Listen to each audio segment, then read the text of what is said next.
Operation সিঁদুরের trailer ছিল, সময় হলে গোটা পিকচার দেখাবো। গুজরাটের ভুজে বায়ুসেনার শিবিরে দাঁড়িয়ে পাকিস্তানকে কড়া বার্তা দিলেন প্রতিরক্ষা মন্ত্রী রাজনাথ সিং। সম্প্রতি ভারতের বারবার বিরোধিতার পরেও পাকিস্তানকে তাদের জন্য বরাদ্দ 700 কোটি মার্কিন ডলার ঋণ থেকে 100 কোটি মার্কিন ডলার ঋণ দেওয়ার সিদ্ধান্ত ঘোষণা করে IMF বা আন্তর্জাতিক অর্থ ভান্ডার। ভারত পাকিস্তান সংঘাত এবং পাকিস্তানের অর্থনৈতিক সংকটের আবহে গুজরাটের ভুজ বায়ুসেনা ঘাঁটি থেকে পাকিস্তানকে কড়া বার্তা দিলেন কেন্দ্রীয় প্রতিরক্ষা মন্ত্রী রাজনাথ সিং। শুক্রবার রাজনাথ সিং বায়ুসেনা জওয়ানদের উদ্দেশ্যে ভাষণ দেওয়ার সময় তিনি ভারতীয় বায়ুসেনার ক্ষমতা এবং অপারেশন সিঁদুরের সাফল্যের প্রশংসা করেন এবং একই সঙ্গে পাকিস্তানের জন্য আন্তর্জাতিক মুদ্রা তহবিলের আর্থিক সহায়তার তীব্র সমালোচনা করেন তিনি। এদিন তিনি আরও বলেন, মোদির জামানায় প্রতিরক্ষা বিষয়ে ভারতের ভাবনা ও কার্যক্ষমতার অনেক পরিবর্তন হয়েছে। আমাদের ভারতীয় সেনাদের জন্য 23 মিনিটই যথেষ্ট ছিল। যতক্ষণে মানুষ প্রাতরাশ করেন ততক্ষণে ভারতীয় বায়ুসেনা দেশের শত্রুদের শেষ করেছে। এই ক্ষেত্রে আমরা ভগবান রামের আদর্শেই চলি। साथियों, ऑपरेशन सिंदूर ने यह स्पष्ट संदेश दे दिया है कि हमने शांति के लिए जितना अपना दिल खोल कर रखा है, शांति को नष्ट करने वालों के विरुद्ध उतना ही अपना हाथ भी खोल कर रखा है। साथियों, एक और बात मैं यहां साफ कहना चाहूंगा कि ऑपरेशन सिंदूर अभी खत्म नहीं हुआ है। जो कुछ भी हुआ है वह सिर्फ एक ट्रेलर मात्र था।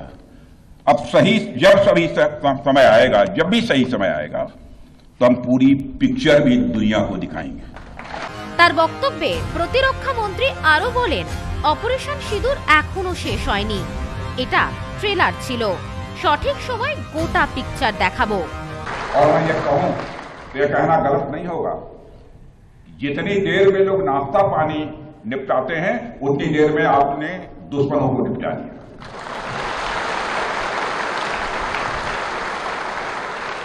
आपने दुश्मनों की जमीन पर जाकर आपने मिसाइलें गिराई है। उसकी गूंज केवल भारत की सीमाओं तक ही सीमित नहीं रही है, बल्कि सारी दुनिया ने सुना है मेरे दोस्तों, सारी दुनिया ने सुना।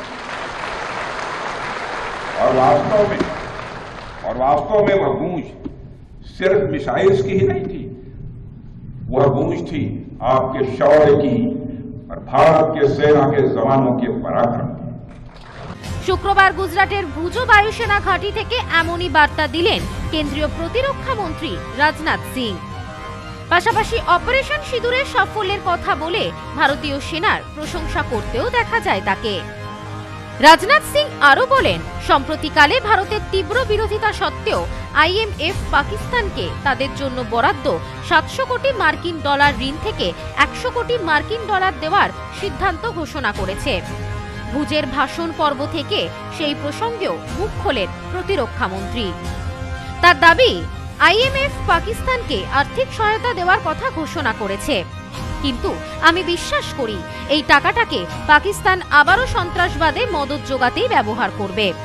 তাই এই রকম পরিস্থিতিতে কোনোভাবেই ওদের কোনো রকম আর্থিক সহায়তা করা উচিত নয়। आर्थिक सहायता देने की घोषणा की है, लेकिन निश्चित रूप से इंटरनेशनल मॉनेटरी फंड से आने वाले $1 बिलियन के बड़े हिस्से को टेरर इंफ्रास्ट्रक्चर को फंड करने में इस्तेमाल होगा, ऐसा मेरा मानना है। क्या यह इंटरनेशनल मॉनेटरी फंड IMF द्वारा, जो कि एक इंटरनेशनल ऑर्गेनाइजेशन है, उसके द्वारा इनडायरेक्ट फंडिंग इसे नहीं माना जाएगा? मैं दुनिया के लोगों के सामने यह सवाल रखना चाहता हूं। इसलिए मैं मानता हूं कि आज के समय में पाकिस्तान को किसी भी तरह की आर्थिक सहायता टेरर फंडिंग से कम नहीं है। भारत यही चाहेगा कि IMF पाकिस्तान को अपनी $1 बिलियन की असिस्टेंस पर वह पुनर्विचार करे और आगे भी किसी भी तरह की सहायता देने से IMF परहेज करे। भारत नहीं चाहता जो फंडिंग हम IMF को करते हैं वह डायरेक्ट या इनडायरेक्ट किसी भी तरीके से पाकिस्तान या किसी भी देश में टेरर इंफ्रास्ट्रक्चर को बनाने में वह इस्तेमाल की जाए। हम नहीं चाहते।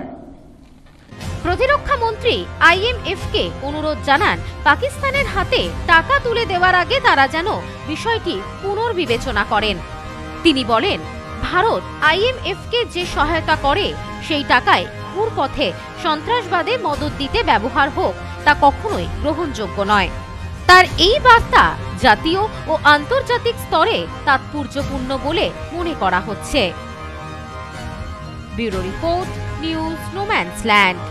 নিউ পিসি জুয়েলার্স, সম্পর্ক গড়ে দেয়। বনগাঁতে আমাদের 3টি শোরুম প্রতিদিনই খোলা। নিউ পিসি জুয়েলার্স, বনগাঁ বাটার মোড়। New PC jewellers branch, Kumudini স্কুলের বিপরীতে। New PC jewellers beauty, Motiganj, Hatkhola. আমাদের এখানে সোনা কিনুন পেপারের দামে।